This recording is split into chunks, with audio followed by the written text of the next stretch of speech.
Today, my heart swells with joy, and my spirit dances in the light of this moment, for we have reached a divine milestone. 1,000 souls gathered in unity, purpose, and gratitude. But this is not merely a number. Oh no, this is evidence. Evidence of the law in motion. Evidence of the seeds sown in faith, now blooming in divine timing. This is what happens when gratitude is not an afterthought, but the foundation. For gratitude is not passive, it is power. Gratitude is a force. It is the invisible magnet that draws more of what is good, what is right, and what is destined into our lives. When we say, thank you, not as a reaction but as a declaration, we unlock the storehouses of heaven. We become co-creators, miracle makers, divine instruments. You see, whatever we thank, increases. Whatever we bless, multiplies. Whatever we honor, awakens to its highest potential. And so I thank every one of you not merely for subscribing, but for answering the call, for believing, for showing up, for co-creating a movement rooted not in fear, but in faith, not in noise, but in truth. Let us remember, gratitude is not reserved for the grand finale. It is the music that plays through every step of the journey. When challenges rise, we give thanks. When the road is uncertain, we give thanks. When the harvest is not yet in view, we give thanks, for it is already on its way. Yes, the world will offer you reasons to worry. Yes, the voice of fear may knock. But gratitude answers, all is well. My supply is limitless. My cup runneth over. For he or she who walks in thanksgiving walks in dominion. Today, I do not merely say thank you. I proclaim it. I rejoice in it. I send it forth like an arrow of light, touching every subscriber, every seeker, every dreamer who dared to believe that they were meant for more. 1,000 is not the end. It is the signpost, the symbol, the spark. And we will rise, oh yes, we will rise on the wings of gratitude to heights unimagined. For what we bless cannot help but grow. So I leave you with this. Say thank you, not when it arrives, but because it is already yours. Speak gratitude not from duty, but from divine knowing. For in gratitude, we hold the key to every locked door, the map to every hidden treasure, and the path to every answered prayer. Thank you. Thank you. Thank you. Whatever we praise and give thanks for, increases. This is not simply a poetic sentiment, but a spiritual law, immutable and exact in its operation. The power of gratitude lies in its ability to multiply whatever it touches. It is the sacred act of watering the garden of our lives, ensuring that what is good and worthy does not wither, but grows. When we bless what we have, no matter how small or seemingly insignificant, we are placing our attention on the abundance rather than the lack. And where attention goes, energy flows. Imagine someone with only a few seeds in their hand. They could grumble that it isn't enough, that the soil is too dry, that others have more. And so they hold on tightly, complaining, and never planting a thing. But another with the same few seeds, gives thanks for each one, blesses the ground they walk on, and plants with joy and faith. Soon, the field is filled with green shoots and the promise of harvest. This is the work of gratitude. It is not limited by what we can see with the eyes. It is powered by what we know in spirit. When you give thanks for your current situation, no matter how humble, you activate the law of increase. Giving thanks for your job, even if it's not perfect, opens the door for promotion, for expansion, or for a new opportunity altogether. Blessing your finances, no matter how small, paves the way for unexpected income, divine ideas, and multiplied provision. Even giving thanks for your challenges holds immense power, for in them are the seeds of wisdom, growth, and miracles yet unseen. Many live in the waiting room of life, postponing joy until their circumstances change. But gratitude is the act of choosing joy before the evidence arrives. It is the declaration that, I see beyond appearances. I trust that all things are working together for my good. And in that trust, the unseen becomes seen. Life rearranges itself in response to a thankful heart. And yes, Even something as seemingly simple as celebrating 1,000 subscribers is a profound opportunity to invoke this law. When we bless the beginning, we prepare for the overflow. When we rejoice over what some may call small, we align with the truth that nothing is small in the hands of spirit. Each person is not just a number, but a life touched, a connection formed, a ripple in the great sea of collective purpose. And when we say, thank you, from a place of reverence and joy, we don't just reflect our appreciation, we call forth more to be grateful for. So let gratitude be more than a feeling. Let it be a practice, a spiritual discipline, a magnetic vibration that lifts us out of fear, doubt, and comparison. For what we thank, we strengthen. What we bless, we amplify. And what we honor with joy and reverence cannot help but grow, flourish, and multiply. Faith-filled gratitude is a creative force, a divine builder that constructs bridges between the invisible and the visible. It is not a mere reaction to good fortune. It is a spiritual declaration that the good we seek is already ours, already moving toward us, already real in the realm of the unseen. Gratitude is the soul's way of saying, I trust. It is the language of absolute assurance, of unwavering belief in divine timing and unseen provision. When we live in this kind of gratitude, we are no longer beggars, we are receivers. We stop pleading with life, and instead, we open our arms and declare, it is done. True gratitude does not wait for conditions to be perfect. It does not sit idle, watching for results before expressing thanks. It acts as if the result is already present, and in doing so, becomes the very energy that draws it into form. When you give thanks for a dream before it has manifested, you activate its birth.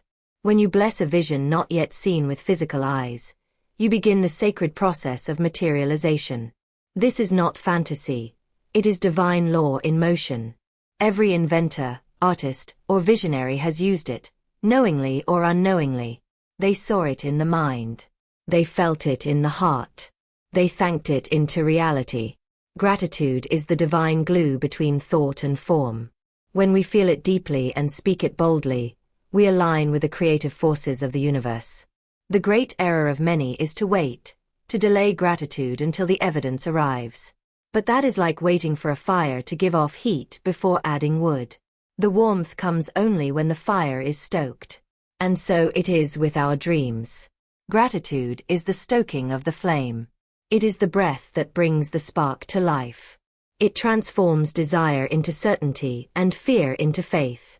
There is a reason why some people seem to walk in a flow of blessings while others struggle and strive. One gives thanks before, the other only after. One sees the invisible as truth, the other demands proof. But the one who gives thanks in advance walks with power. They walk with clarity. They are not bound by appearances, nor limited by circumstances, because they understand that reality begins within. The outer world simply reflects the inner state. A heart filled with grateful expectation is like a fertile field, ready to receive the rain, and burst forth with abundance. Let it be known that nothing comes to us without first being received in consciousness. And gratitude is the doorway through which it enters.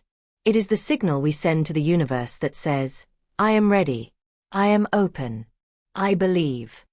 This is how the invisible becomes visible, how thoughts become things, and how dreams become destiny, not through striving, but through a spirit filled with thanks, even before the miracle arrives.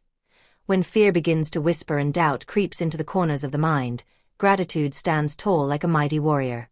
It does not tremble in the presence of uncertainty. It transforms it. Gratitude is not passive. It is an active, living force that dispels the shadows of worry with the light of divine trust. Where fear says, what if it all goes wrong? Gratitude answers, it is already working out for my highest good. When doubt insists, you are not enough, gratitude boldly declares, I am already blessed beyond measure.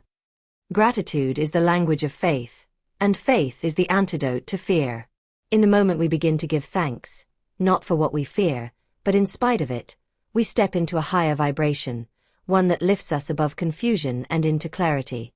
We begin to see not with our natural eyes, but with spiritual vision. The grateful heart is not blind to reality. It simply chooses to focus on a higher truth. It sees beyond the storm and remembers that calm always follows. It understands that appearances may shift, but divine order remains unshaken. Gratitude reorients the soul, turning panic into peace, and dread into trust. Every time we say, "thank you" in the face of fear, we are taking spiritual authority over our circumstances. We are not submitting to the chaos. We are rewriting the narrative. Gratitude speaks a better word. It affirms, "Even this has purpose. Even this will serve me." And in that moment, fear begins to lose its grip. Gratitude does not deny the presence of difficulty. It simply refuses to let difficulty define the outcome. It turns the heart back toward possibility, toward hope, toward the awareness that miracles often arrive dressed as problems. Doubt thrives in an environment of scarcity. It looks at what is missing and magnifies it. But gratitude thrives in abundance, even when the abundance is not yet visible. It looks at what is present, however small, and magnifies that. And in doing so, it attracts more. This is why gratitude is a spiritual weapon. It weakens the roots of fear by shifting our attention. It takes us from "I don't have enough" to "I have more than I realized." It moves us from lack into sufficiency, from hesitation into boldness. Gratitude is not wishful thinking. It is courageous knowing. In a world that often teaches us to prepare for the worst, gratitude teaches us to expect the best. It reminds us that we are not abandoned, not forgotten, not powerless. It reconnects us with the divine source of all provision and wisdom. When we cultivate gratitude daily, we become less reactive and more creative. We stop asking, "Why is this happening to me?" and start proclaiming, "This is happening for me." And in that shift, fear dissolves. Gratitude opens the mind to solutions, the heart to resilience, and the spirit to divine guidance. It is truly the armor of the soul, stronger than worry, louder than fear, and powerful enough to turn trials into triumphs. Gratitude is more than a feeling. It is alignment with the divine order of the universe. When we are grateful, we are in tune with the rhythm of creation itself, harmonizing our lives with the infinite intelligence that governs all things. This intelligence is not random or chaotic. It is precise, powerful, and perfect. To give thanks is to say, "I recognize that there is a divine pattern unfolding in my life, and I choose to trust it." Gratitude positions us not as victims of circumstance, but as conscious participants in a sacred unfolding. There is an order to all things, though we may not always see it clearly. What appears as delay is often divine preparation. What seems like loss may be the pruning required before new growth. Gratitude keeps us centered in this understanding. It helps us surrender the need to control every detail and instead rest in the knowledge that all is working together for good. It lifts us above the illusion of randomness and reminds us that we are not at the mercy of fate. We are guided, held, and supported by something greater than ourselves. When we say, "Thank you" with a heart full of faith, we are not just acknowledging what is. We are aligning with what is becoming. Gratitude speaks to the present while calling forth the future. It is the echo of a blessing already on its way. It prepares the soil of the soul to receive what has been planted through prayer and intention. Without gratitude, even miracles can pass us by unnoticed. With it, even the smallest things become sacred. Gratitude is not weak or passive. It is one of the most dynamic forces we can activate in our lives. It doesn't mean we are blind to challenges or immune to pain. It means we choose to see from a higher place. We choose to bless the process even when we don't fully understand it. In doing so, we elevate our frequency and become magnets for solutions, synchronicities, and spiritual breakthroughs. Gratitude opens the channel to divine communication, where answers flow not from logic, but from inspiration. It is a powerful declaration that says, "I trust the timing. I trust the path. I trust that I am exactly where I need to be." Even when the road is unclear, gratitude lights the way. It sharpens our intuition and strengthens our resilience. It calls us back to the truth, that we are part of something vast, wise, and beautifully orchestrated. And when we align with that truth through gratitude, life responds. Let every thank you be more than a response. It can be a command, a prayer, a bridge between what is and what is yet to come. Gratitude places us in the stream of divine flow, where resistance ends and receptivity begins. It is the heart's way of saying, I am ready. Ready to receive, ready to grow, and ready to walk in the fullness of divine purpose. Gratitude, when practiced with intention, makes every moment holy and every step sacred.